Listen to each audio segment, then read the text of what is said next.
Hello guys, welcome at our YouTube channel. आज की video में हम पढ़ेंगे 12th क्लास की हिस्ट्री का चैप्टर नंबर 2, जिसका नाम है राजा, किसान और नगर। आपका न्यू सिलेबस है ये। इस चैप्टर का अगर आपको पीडीएफ नोट्स चाहिए तो उसका भी लिंक आपको डिस्क्रिप्शन में दे दिया जाएगा, आप वहाँ से जाके डाउनलोड कर सकते हैं। ये आपके इस चैप्टर का सेकंड चैप्टर का पार्ट नंबर 3 है। पार्ट नंबर 1 और पार्ट नंबर 2 का भी लिंक आपको दे दिया जाएगा डिस्क्रिप्शन में, आप वहाँ से पार्ट 1 और 2 भी देख सकते हैं। तो स्टार्ट करते हैं अपना ये पार्ट। हमारा फर्स्ट टॉपिक है नगरीय जनसंख्या, सम्भ्रांत वर्ग और शिल्पकार। आपको ये पता होना चाहिए कि सम्भ्रांत वर्ग क्या होता है और शिल्पकार क्या होता है। सम्भ्रांत वर्ग जो है अमीर लोग कहा जाता था पुराने टाइम पर, जो कि नगरों में रहा करते थे।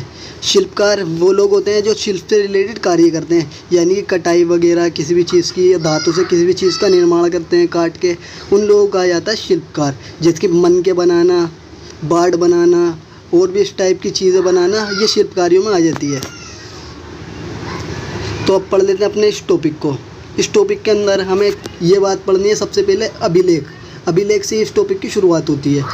सबसे पहले आपको अभिलेख पता होना चाहिए, आखिर अभिलेख होता क्या है। अभिलेख जो है ऐसे लेख होते हैं जो किसी धातु की या फिर कठोर सतह पर लिखे हुए या फिर खुदे हुए होते हैं। अभिलेख जो होते हैं, अभिलेखों के बारे में एक लेख का नाम होता है दानात्मक अभिलेख। दानात्मक अभिलेख ऐसे अभिलेख होते हैं जिसके अंदर दान के बारे में बातें लिखी होती हैं कि किस व्यक्ति ने किसको दान दिया, कब दिया और कितना दिया। ऐसे अभिलेख को कहा जाता है दानात्मक अभिलेख। तो पुराने टाइम पे नगरों से हमें कुछ दानात्मक अभिलेख प्राप्त हुए हैं जिनसे हमें दान के बारे में पता चलता है। उसमें यह पता चला है कि किस व्यक्ति ने दान दिया है, उसका क्या कार्य है और उसने दान क्यों दिया है। कुछ अभिलेख ऐसे मिले हैं जिनके अंदर ये भी लिखा हुआ है धोबी लोग कौन होते थे, बुनकरों के बारे में, लिपिक, बढ़ाई, कुम्हार, स्वर्णकार, लोहार, अधिकार, धार्मिक, व्यापारी, इन सब के बारे में भी जानकारी हमें मिल जाती है अभिलेखों से। तो अभिलेखों को बहुत ज़्यादा ध्यान से पढ़ा जाता है, इतिहासकारों द्वारा कुछ जानकारी प्रदान की जाती है। नेक्स्ट टॉपिक है हमारा श्रेणी। श्रेणी ये भी इम्पोर्टेंट टॉपिक है, आपके एग्ज़ाम में बहुत ज़्यादा इसमें से क्वेश्चन पूछा जाता है। तो श्रेणी को पढ़ लेते हैं, आखिर श्रेणी होता क्या है। श्रेणी जो है ये व्यापारियों की और उत्पादक जो लोग होते हैं उनका एक समूह होता है। ये समूह कार्य क्या करता है, ये समूह पहले कच्चे माल को ख़रीदता है, फिर उससे पक्का माल तैयार करने के बाद उसे बाज़ार में बेच देता है, जिसकी वजह से लाभ होता है और ये अपना जीवन चला पाते हैं। ये लोग जो इनके बारे में ये अनुमान लगाया जाता है कि ये लोग इसलिए उत्पादन करते थे ताकि जो अमीर लोग हैं, सम्भ्रांत लोग, उन्हें ही अपना माल बेच सकें। उन लोगों की आवश्यकता जो है, मांग जो है, उन लोगों की डिमांड जो है, उसे पूरा करने के लिए ही श्रेणी लोग जो थे कार्य करे करते थे। तो नेक्स्ट टॉपिक है हमारा उपमहाद्वीप और उससे बाहर का व्यापार। जितने भी भारत के बारे में कोई से भी चैप्टर में आप पढ़ोगे तो आपको दो तरीके का व्यापार ज़्यादातर मिलता है। एक होता है उपमहाद्वीप के अंदर का और एक होता है बाहर के देशों के साथ का व्यापार। इसी तरीके से मौर्य टाइम पे भी व्यापार हुआ करता था। तो पढ़ लेते हैं व्यापार किस तरीके से होता था। जैसे कि समुद्र तट जो थे उन पर बहुत सारे बंदरगाह बने हुए थे, वहाँ से व्यापार होता था जलमार्ग के द्वारा। जलमार्ग से व्यापार होता था अरब से, उत्तरी अफ्रीका से, पश्चिमी एशिया से और बंगाल की खाड़ी से और चीन, इन सब जगह पर व्यापार किया जाता था जलमार्ग के द्वारा। बहुत सारे शासक ऐसे थे वो इन जगहों पर नियंत्रण बनाना चाहते थे, क्योंकि जिस जगह से व्यापार अच्छी तरीके से हो पाता था वहाँ से टैक्स बहुत ज़्यादा मिलता था। इसलिए शासक चाहते थे कि ज़्यादा से ज़्यादा उन्हें टैक्स प्राप्त हो सके, इसलिए शासक इन जगहों को अपने नियंत्रण में रखते थे। अब ये देख लेते हैं क्या क्या चीज़ इस्तेमाल करी जाती थी व्यापार करने के लिए। तो व्यापार होता था नमक का, अनाज का, कपड़ा, धातु, उससे निर्मित वस्तुएं, लकड़ी, जड़ी बूटी और ये सारे के सारे इससे रिलेटेड जितने भी खाने पीने के सामान होते थे उन सभी का व्यापार किया जाता था। जो व्यापार होता था उसमें एक स्थान से दूसरे स्थान पर वस्तुओं को पहुँचाया जाता था। जैसे कि रोमन साम्राज्य जो है ये बाहर का क्षेत्र है, हमारे भारत से बाहर का देश है। वहाँ पर जो थी मांग थी, हमारे यहाँ से काली मिर्च मंगाते थे, मसाले, कपड़े, जड़ी बूटियाँ, ये सारी की सारी चीज़ें रोमन साम्राज्य के लोग हमारे यहाँ से मंगवाते थे। इन सब चीज़ों को बेचने के लिए अरब सागर होते हुए जाना पड़ता था, फिर जाकर व्यापार हो पाता था हमारा रोम साम्राज्य से। तो ये था हमारा व्यापार। अब पढ़ लेते हैं सिक्के।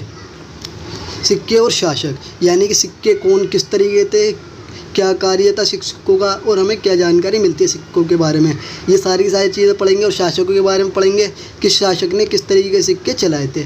तो सिक्के जो है पुराने टाइम पे विनिमय का माध्यम थी, यानी कि आज के टाइम पे जिस तरीके से खरीदने के लिए किसी वस्तु को प्रयोग करा जाता सिक्के को, इसी तरीके से पुराने टाइम पे भी सिक्के यूज़ करे जाते थे। जो पुराने सिक्के थे उन्हें कहा जाता था आज सिक्के, जो कि तांबे और चांदी के बनाए गए थे। जो व्यापार का जो तंत्र है, किस तरीके से व्यापार किन देशों के बीच में होता था, ये सारी की सारी जानकारी हमें पता चलती है सिक्कों के द्वारा। इसलिए इतिहास का सिक्कों का भी अच्छी तरीके से अध्ययन करते हैं। कुछ ऐसे राजा होते थे जो कि सिक्कों पर अपनी मूर्तियाँ बनवा देते थे, ताकि ये पता लगाया जा सके कि कौन सा सिक्का किस राजा का है। अब हम पढ़ लेते हैं आखिर सिक्के जो है वो किसने बनवाए थे। तो इस पहले तो अनुमान ये लगाया जाता है कि ज़्यादातर शासकों ने बनवाए थे, परंतु कुछ इतिहासकार कहते हैं कि व्यापारियों ने, धनापतियों ने, धनापति हो गए, ये जो लोग अमीर थे उनको कहा जाता था धनापति, यानी कि जो अमीर लोग थे और व्यापारी लोग थे वो भी सिक्के जारी किया करते थे। अब ये पढ़ लेते हैं किस शासक ने किस तरीके के सिक्के चलाए थे। तो सबसे पहले जो शासकों का नाम लिखे हुए और मूर्तियाँ बने हुई सिक्के सबसे पहले जो चलाए थे किस शासक ने चलाए थे, तो आपको नाम याद रखना है, हिंदू यूनानी शासकों ने सबसे पहले अपने नाम वाले और प्रतिमा वाले सिक्के चलाए थे। अगर सोने के सिक्के की बात करी जाए तो सबसे पहले सोने के सिक्के चलाए थे हमारे कुषाण शासकों ने। ये बिल्कुल ऐसे सिक्के थे जैसे कि रोमन साम्राज्य के सिक्के हुआ करते थे। अगर तांबे के सिक्कों की बात करी जाए तो आपको ध्यान रखना है कि तांबे के सिक्के योद्धे शासकों ने चलाए थे। ये आपको याद हटा देना है, योद्धे शासक जो थे वो उन्होंने चलाए थे तांबे के सिक्के भारत के अंदर। अगर सोने के सबसे बेहतरीन अच्छी क्वालिटी के शुद्धता के साथ सिक्के चलाने की बात करें तो आपको याद रखना है कि गुप्त साम्राज्य के जो शासक थे उन्होंने चलाए थे बहुत अच्छी गुणवत्ता वाले सोने के सिक्के, इसलिए इनके काल को कहा जाता है स्वर्ण काल। सिक्कों के बारे में आपको ये भी बात ध्यान रखनी है कि मुद्रा शास्त्र आखिर क्या होता है। मुद्रा शास्त्र, मुद्रा तो आपको पता ही है, मुद्रा कहा जाता है पैसों को। मुद्रा शास्त्र जो है ऐसा विषय होता है जिसके अंदर हम सिक्कों के बारे में अध्ययन करते हैं कि किस व्यक्ति ने किस तरीके से सिक्के चलाए, किस धातु से बने हुए थे। सिक्के से रिलेटेड जितनी भी चीज़ें, जितनी भी बातें हम पढ़ते हैं वो पढ़ते हैं मुद्रा शास्त्र के अंदर। जिस तरीके अभिलेख शास्त्र में अभिलेखों का अध्ययन किया जाता है, इसी तरीके से मुद्रा शास्त्र में सिक्कों का अध्ययन किया जाता है। नेक्स्ट टॉपिक है आपका अभिलेखों का अर्थ किस तरीके से निकाला जाता था, और आपको पढ़ना है ब्राह्मी लिपि का अध्ययन किस तरीके से हुआ। तो सबसे पहले हम यही पढ़ेंगे अभिलेखों का अध्ययन अर्थ किस तरीके से निकाला जाता था। तो आपको याद रखना है कि अभिलेखों का अर्थ निकालने के लिए लगाए जाते थे अनुमान और तुलना, दो चीज़ों का प्रयोग करे जाते थे। ये हम डिटेल से पढ़ेंगे नेक्स्ट टॉपिक में, परंतु पहले हम पढ़ेंगे ब्राह्मी लिपि के बारे में कि ब्राह्मी लिपि का आखिर अध्ययन किस तरीके से किया जा सका है आज के टाइम पे। तो ब्राह्मी लिपि जो है उसे जब हम पढ़ते हैं, उसके अलावा जितने भी हमारी भाषा जो है हमको वो पढ़ने पर ये पता चलता है पुराने टाइम के जितने भी ज़्यादातर अभिलेख हैं, भाषाएं, उन सब की जो लिपि है वो ब्राह्मी लिपि है। यानी कि हमारे भारत में सबसे ज़्यादा यूज़ होने वाली लिपि थी ब्राह्मी लिपि।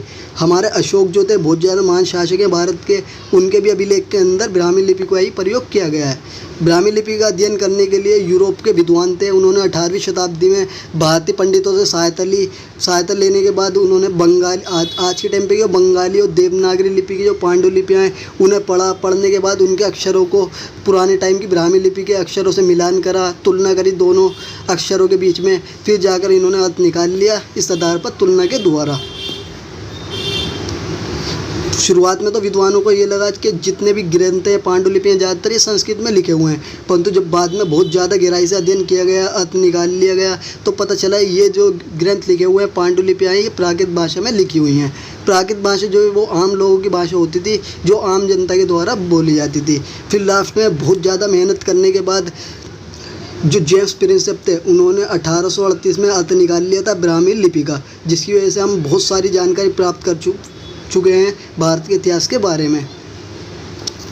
नेक्स्ट टॉपिक है हमारी, हमने ब्राह्मी लिपि का तो पढ़ लिया कि ब्राह्मी लिपि का आखिर हमने अर्थ किस तरीके से निकाला।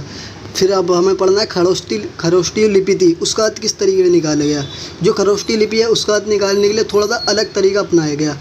इसका अर्थ निकालने के लिए सिक्कों का प्रयोग किया गया, क्योंकि जो हिंदू यूनानी शासक थे वो हमारे भारत के उत्तर पश्चिम की तरफ शासन करते थे। उन्होंने सिक्के चलाए थे, उनके सिक्कों में उनके नाम थे, उनके बारे में जानकारी थी। तो हमने उन शब्दों का मिलान करा, हमारे भारत की जो पुरानी लिपियाँ जो हैं उनका मिलान करा और आज के टाइम पे जो लिपियाँ हैं उनका मिलान करा। इस तरीके तीनों जगह पर तुलना करने के बाद भारतीय जो वैज्ञानिक थे, भारत के जो इतिहासकार थे, पुरातत्वविद थे, वो इस निष्कर्ष पर पहुँचे कि ये भी खरोष्टी लिपि जो है वो इसी तरीके से निकाली जा सकती है, इस तरीके से पढ़ी जा सकती है जिस तरीके से ब्राह्मी लिपि को तुलना के द्वारा पढ़ा गया है। तो जो यूनानी भाषा पढ़ने वाले जो यूरोपीय विद्वान थे उन्होंने अक्षरों का मिलान करा, पुराने टाइम के अक्षरों का आज के टाइम के अक्षरों से, फिर उसका अर्थ निकाला और इस प्रकार खरोष्टी लिपि का अध्ययन कर पाए। नेक्स्ट टॉपिक है हमारा अभिलेखों से प्राप्त ऐतिहासिक साक्ष्य, यानी कि जो अभिलेख जो है उन समय जो इतिहास की जानकारी मिलती है वो कैसी होती हैं। तो जितनी भी जानकारी मिलती है सबसे पहली बात ध्यान रखनी है आपको, वो अनुमान पर आधारित है। 100% श्योर कुछ भी बात हिस्ट्री के अंदर नहीं होती है पुराने टाइम की। सेकेंड जो आपको ध्यान रखना, तुलना, आज के टाइम की चीज़ों पे पुराने टाइम की चीज़ों की तुलना करी जाती है, फिर निष्कर्ष निकाला जाता है किसी भी चीज़ के बारे में। जिस तरीके से मैंने बताया था आपको, ब्राह्मी और खरोष्टी लिपि को तुलना करके उनका अर्थ निकाला गया है। बहुत ज़्यादा गहन अध्ययन करा जाता है, बहुत ज़्यादा जानकारी हासिल करने के बाद इतिहासकार जो है हमें जानकारी देते हैं किसी भी टॉपिक के बारे में। जो कुछ वस्तु ऐसी जो है ऐसी भी हैं जिनके बारे में वास्तविक अर्थ में पता नहीं चल पाता, इतिहासकार बताते हैं ये वस्तु है, परंतु उसके बारे में फुल डिटेल नहीं मिल पाती कि आखिर वो वस्तु क्या थी और आखिर क्यों बनाई गई। इतिहासकार जो है उनके बीच में मतभेद भी रहते हैं बहुत सारे विषयों पर। जिस तरीके से आपने पढ़ा होगा कि हड़प्पा सभ्यता के शासकों के बारे में कि वहाँ पे शासक थे या नहीं थे, या कई सारे शासक थे। इसी तरीके से बहुत सारे मतभेद भी आते हैं ऐतिहासिक शासकों के द्वारा ही इतिहासकारों के बीच में।